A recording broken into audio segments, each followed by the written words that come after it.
የ400 ሪከርድ መስበር ነው ፈልገው። ኢትዮጵያ ላይ ያው ብዙ አትታወቅም አጭር ርቀት ላይ እኔ ደግሞ ማሳወቅ ፈልገው እሱ ሀገሬን ወክዬ የሀገር ባንዲራ ማላውለብ ፈልጋለሁ። እነርሱ እንደቀደሙት ታሪክ ሰርተው ለማለፍ ዛሬ ላይ ሆነው ነገን በብሩህ የሚያልሙ አሸናፊነት ከነፍሰ ስጋቸው የተጋመደ የሀገርን አሸናፊነት ለማስቀጠል የሚታትሩ ነገ ላይ በትልልቅ የአትሌቲክስ መድረኮች ራሳቸውን ለመግለጥ በጅምር ላይ የሚገኙ የነገ ተስፋዎች። በሀገራችን ከሚገኙ የስፖርት ማሰልጠኛ ማዕከላት መካከል አንዱ የሆነው የጥሩነሽ አካዳሚ ከሚያሰለጥናቸው 317 ሰልጣኞች 245ቱ የአትሌቲክስ ሰልጣኞች ናቸው። 15 ኤሊት አሰልጣኞች ደግሞ እነዚህን ታዳጊዎች በቀን ሁለቴ በንድፈ ሐሳብና በተግባር ያሰለጥናሉ። እነዚህ ታዳጊ ሰልጣኞች በማዕከሉ በሚቆዩባቸው ጊዜያት የስልጠና ሂደታቸው ምን ይመስላል? በሳምንት 6 ቀን ነው።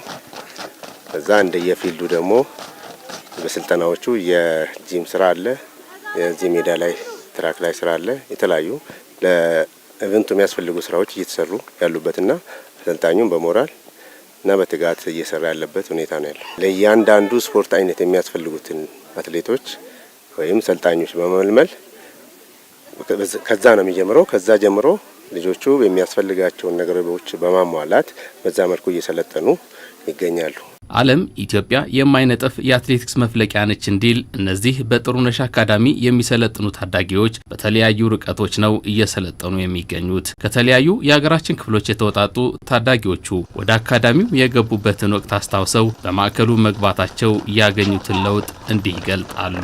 ተማሪዎች ነው ከደረጃ ጥሩ አሁን ገና እየጨመረ ነው። ውድድር እየዋከል ነው። ሰለ ጥሩን ይዝባብ ከሁለተኛ ነው የሚጀምረው። አሞና ነው የሚጀምረው አሻዋ ማለት ወይ አትሌቲክ ባስኬትቦል ነበር ነው የሚሰራው ማለት አዘን አሞና ነው የሚጀምረው። ብዙ ነገር ነው ትሬኒንግ ኮች ጋር ምንም አስቸጋሪ የለም። ከ4 ዓመት በፊት ቤተሰብ ጋርም ነበርኩ። ብዙ ምንም አልነበረም ማለት ይቻላል። ግን አሁን ላይ በጣም አሪፍ ላይ ነኝ። በጣም ለውጥ አለ ማለት ነው። የግቢ በመግባቴ ማታ 2014 ምንም አይነት ፐርፎርማንስ አልነበረም። ግን አሁን የተሻለ እንደ ኢትዮጵያ የተሻለ ውጤታማ የሆንኩ ነው ብዬ አምናለሁ። ያም ከአሰልጣኞች ጭምር አንጻር ነው። ኦሎምፒክን ጨምሮ በተለያዩ ውድድሮች የሀገርን ባንዲራ ከፍ ብሎ እንዲውለበለብ ያደረጉ ጀግኖች አትሌቶቻችን በእድሜም ሆነ በተለያየ ምክንያት ከሩጫው በራቁ ወቅት የእነሱን ፈለግ ተከትለው የአሸናፊነትን መንገድ ለማስቀጠል የሚተጉት ታዳጊዎቹ አካዳሚዎች እንዲስፋፉ ይበጃል ያሉትን ሀሳብ እንዲሰጥተዋል። በጣም ደስ የሚል አካዳሚ ነው። በዚህ ከቀጠለ ብዙ ልጆች የሚወጡበት እንደሆነ ተስፋ አለን። ኢትዮጵያን እየጠቀመ ያለው በዚህን ሰዓት ይሄ አካዳሚ 100% ማለት ነው። ማንንም ክለብ አሁን ብዙ ክለቦች አሉ ኢትዮጵያ ውስጥ፣ ግን ያለው አካዳሚ ኢትዮጵያ ውስጥ 2 አካዳሚ በብዛት ደግሞ አትሌቲክስ ላይ የሚሰራው ይሄ አካዳሚ ነው። ይሄ አካዳሚ ባይኖር ብዙ ልጆች አይወጡም። እኛ አሁን ዓለም ላይ የምናየው እነ ለሜቻ እነ ሳሙኤል እነ ታደሰ ታከለ እነኛ አይወጡም ነበር እና እኛም ተከትለን ከዚህ አንገባም ነበር። ይሄ አካዳሚ ባይኖር ይሄ አካዳሚ በጣም ትልቅ ነገር ነው።